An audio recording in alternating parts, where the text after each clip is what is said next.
Assalamualaikum warahmatullahi wabarakatuh. Nama saya Fadila Arsad, NIM 2001124631. Baiklah, di sini saya akan melengkapi tugas saya, yaitu dari mata kuliah perilaku organisasi.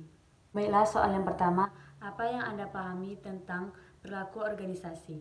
Perilaku organisasi adalah penerapan pengetahuan tentang bagaimana orang, individu, dan kelompok bertindak dan bereaksi dalam suatu organisasi untuk mencapai kualitas kinerja tertinggi dan hasil yang dominan. Dampaknya terhadap kinerja, baik kinerja individual, kelompok, maupun organisasi. Soal yang kedua, konflik ternyata pengaruh terhadap kinerja individu pada sebuah organisasi. Jelaskan seperti apa pengaruhnya. Jadi, yang pertama, ada pengaruh terhadap individu. Konflik ini dapat mendorong seseorang untuk merasa lebih segar dan membangkitkan semangatnya. Yang kedua, pengaruh terhadap interpersonal.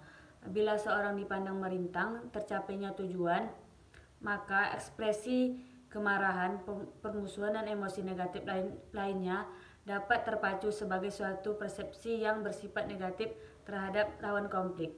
Yang ketiga, pengaruh terhadap komunikasi. Konflik ini sering kali memotivasi perselisihan isu-isu yang mengembangkan untuk bersikap diam ataupun menghindari lawan konflik.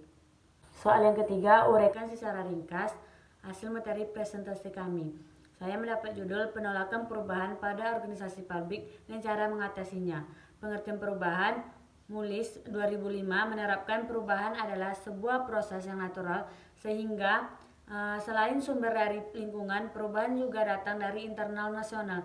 Ketika sumber daya yang ada pada organisasi tidak update, baik yang menyangkut peralatan ataupun kompetensi dari sumber daya manusianya, maka perubahan perlu dilakukan. Namun penyebab terbesar sebuah perubahan datang dari lingkungan eksternal. Kenapa orang menolak melakukan perubahan?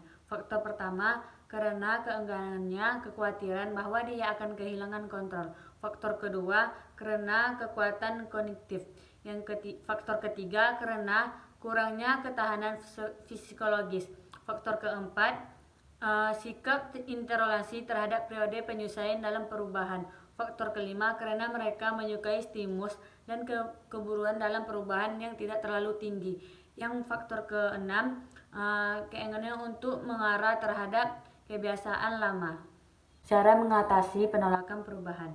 Yang pertama, pendidikan dan komunikasi. Yang kedua, partisipasi dan melibatkan. Yang ketiga, memberi fasilitas dan dukungan.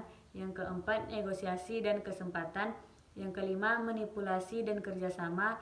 Yang keenam, paksaan eksplisit dan implisit. Dampak negatif resisten. Menurut Nasution 2010 dan Wibowo 2008, jika penolakan akan perubahan tidak dikelola dengan baik, akan menular, melumpuhkan, dan merintangi. Menular artinya apabila kekuatan akan berubah menjadi bawa perbincangan orang-orang di dalam. Merintang artinya bahwa penolakan tersebut akan mengganggu, menghalang-halangi, dan memperlambat jalannya proses. Penumpukan artinya bahwa kegiatan atau pekerjaan pokok institusi tidak akan berjalan sebagai mestinya. Hanya itu yang dapat saya sampaikan, lebih dan kurang mohon maaf. Assalamualaikum warahmatullahi wabarakatuh.